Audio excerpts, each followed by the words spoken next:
y'all, welcome back to Char'Nese Grad School. I really don't have a formal agenda for today. I just wanted to update you about week 3 and give you a couple of updates.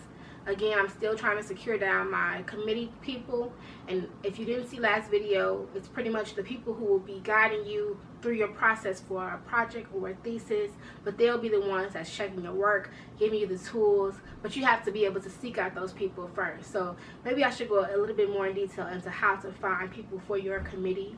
So let's start with the thesis. I'm not doing a thesis, but people who have theses to do, they have to pick at least 4. They can't have more. With everything, you can always have more, but the standard is 4 people. And so you have to have at least 3 people in your program, and then you have to have an outside expert from another area that could speak to whatever your research is. You might not have a thesis for your own program, but look into that to find out if you do or not. But majority of master's programs require you to have a thesis or a project. So you have to have 4 people. And so as I was saying last video, with a project you need to have 2 people. And so I'm picking my person who did my qualitative research class last semester. She was amazing. And so I really love Dr. Rose, and so I'm looking to have her as my committee, part of my committee. So I need to secure one more person, and that person will be my committee chair. So I won't say who it is yet because I'm still trying to get that process together. But when it's confirmed, I'll let you know who I have.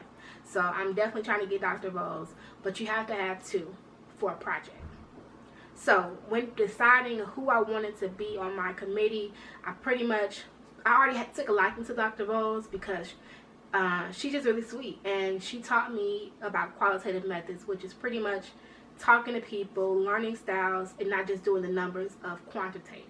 It's more personal, it's more empathy based, it's more of a let me pick your brain kind of deal for research. Focus groups, focus groups, interviews.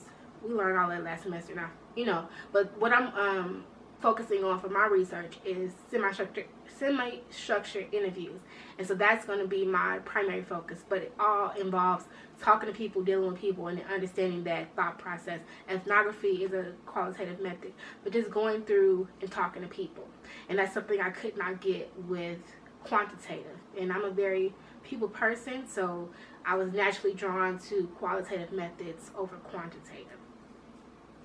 So for your own program, when you decide who you want to be in your committee, you must first do your reading, do your research, because you want to know what has these professors done. Like, has their previous research, does it align with what I want to do? Does it align with something that is kind of similar and not really, but kind of to what I want to do? How can they help me? That's pretty much what it is. You want to be able to know how can that person support you, help you, guide you, and give you the right insight. Because if I have a science person, a science journalism person on my committee, that does nothing for me because my project has nothing to do with science journalism. But if I'm seeking somebody who is invested and involved and has previous research in multicultural issues, studying Black people in the media and the way they're represented, things of that nature, that'll be the perfect fit for my own research. So do your research on your own first. Start reading their own stuff to try to get like a sense for what they did, and then how you can add to it, and how they can be a help to you when it comes down to doing your own project or your own thesis. The rest of the people on your committee, you pretty much select them the same way. So you have one committee chair who is like the go-to big boss basically, and the rest of those kind of support and provide you that feedback and just be that circle of support while you're working on your thesis or your project. But you have to find that person that matched directly to your realm of research.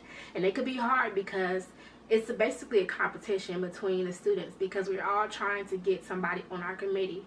And sometimes your program might only have a certain number of staff members, and so they might say yes to one person, but they can't say yes to you because they took on so many, and they only have so many slots for the semester.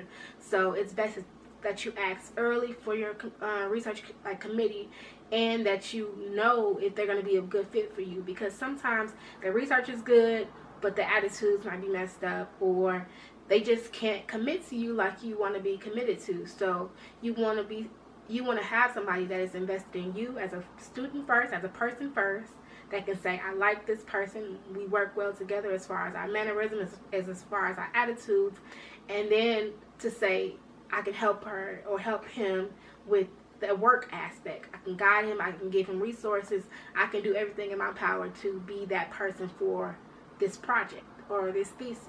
But you have to have a holistic fit, and that's the kind of tough part, is being able to find people that are a true fit for you. So like I said, I'm looking to get Dr. Bowles. I'll let you know next week if I got her or not. And I'm looking to get one more person, and I'll let you know whether I got him or her next week.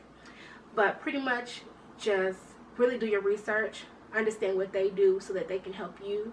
And when you go to them to meet with them or email them to sit down and say, hey, I want you on my committee, come with what you have, or come with what you plan to do for your thesis and your project, like clearly lined out. Don't come in there guessing. Don't come in there with the maybes, kinda, I wanna. No, you have to be clear and direct, because they don't have time, period. They're professors, they're faculty, and you want them to help you in the best way possible. So if you don't come to them with a clear understanding of what you want to do, you can't get the help you need. And so I plan to meet with my people and then come to them with everything that I want to do for my project, so that they can read it down the list, ask me questions, and say yes and no at the end of the meeting. So I need that to be concrete, and I need for you to conduct your proposal in a concrete way, so that when it's time to talk to your professors, talk to the potential committee members, you have it down to the T. And so all they have to do is kind of just ask you, how can they help you? And then come with that answer too.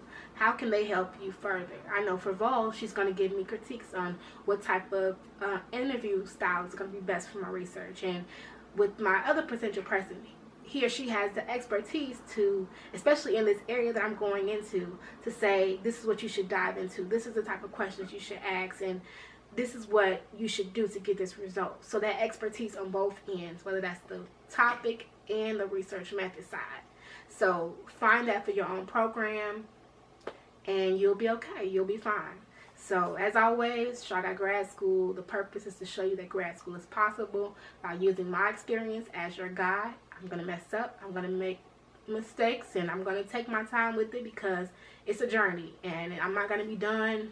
I'm going to be done in December, but it's a step-by-step process to get to December.